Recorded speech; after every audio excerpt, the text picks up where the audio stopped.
Welcome back to Mobile Electronic Diagnostic. This is Muhammad Harun Idris. Today I have to stay late because this car, 2010 R350 Mercedes Benz, if you see the ignition is on, but we are not able. I was not able to start this car. The car doesn't crank, no cranking, no start. The windows are not going up nor down. I managed to go back to the rear sound module. As usual, we have rear sound module. I was able to open the rear sound module, clean it.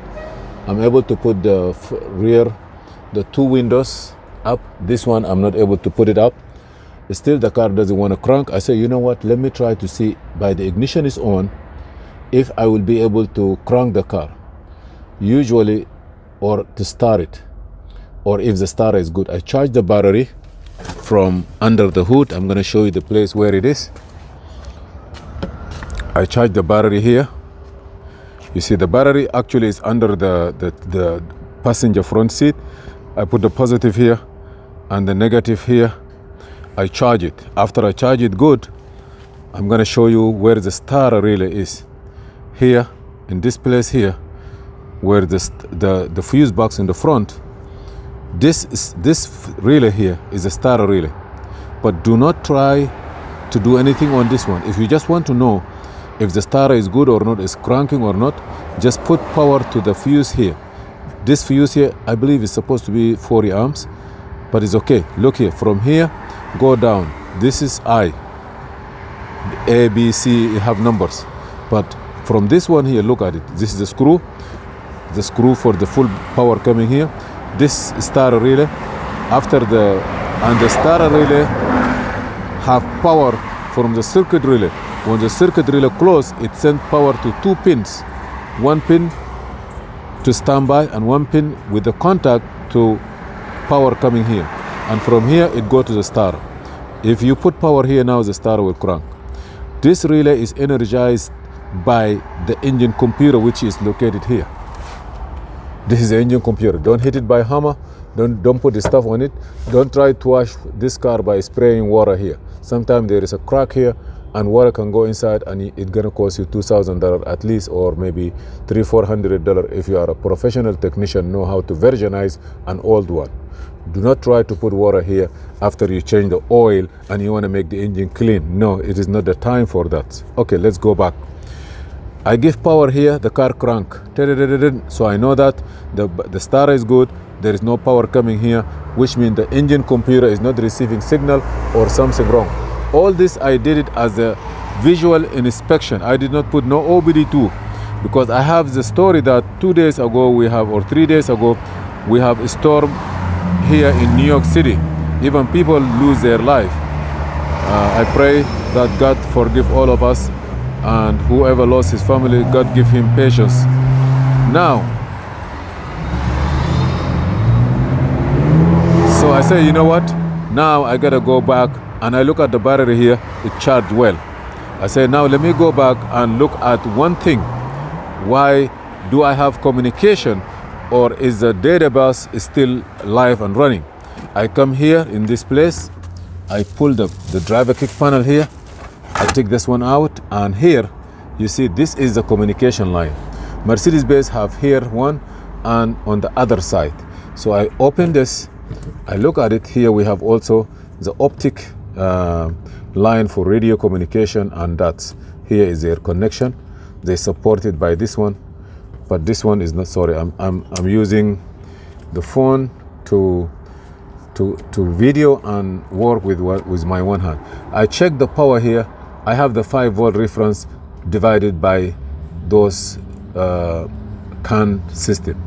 While I'm here, I smell like burning things. You know, my way is now to go back to where the power ground distribution. I smell like a burn.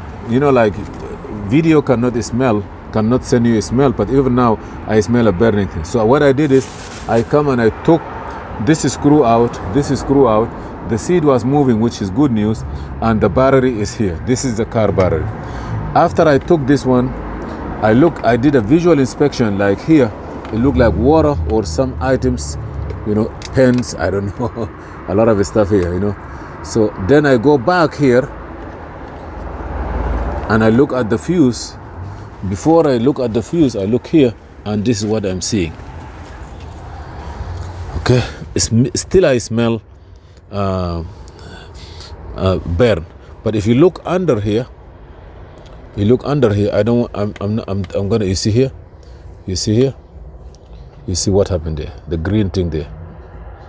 Maybe the burn is there. I'm not sure. But one of the things that I just noticed is that I have water full here, you know, and now I have to vacuum this water. You see, even this side. You see, in that side there, I have to vacuum all this water out. You see, and after I vacuum it, I have to dry it out. We have to be sure that where this water come from. If it's come from the sunroof, the customer have to take care of his sunroof good. If it's just because of the flood water that you park your car and the water just come into it, that's a different story. I want to see that there is nothing there too, because we have another spot here. You see that place? You see, also full of water. Wow, look at there. Look at there.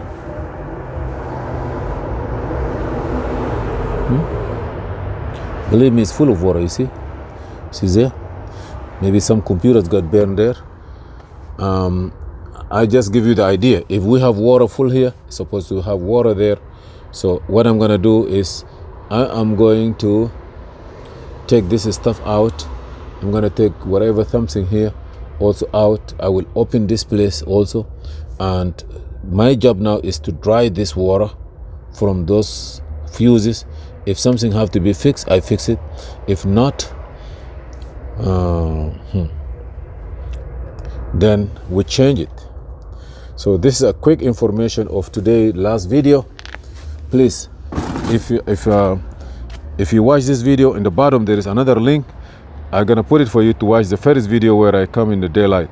But this is what happened to this car, and not only this car, a lot of car in New York City, they have this issue right now. And we just try to tell you that try to dry the water first and look at all the electrical issue. If it's fixable, we fix it. If it's not, case closed. Thank you for watching Mobile Electronic. Please subscribe, share, and like, and see you in another video. This is Muhammad Harun Idris.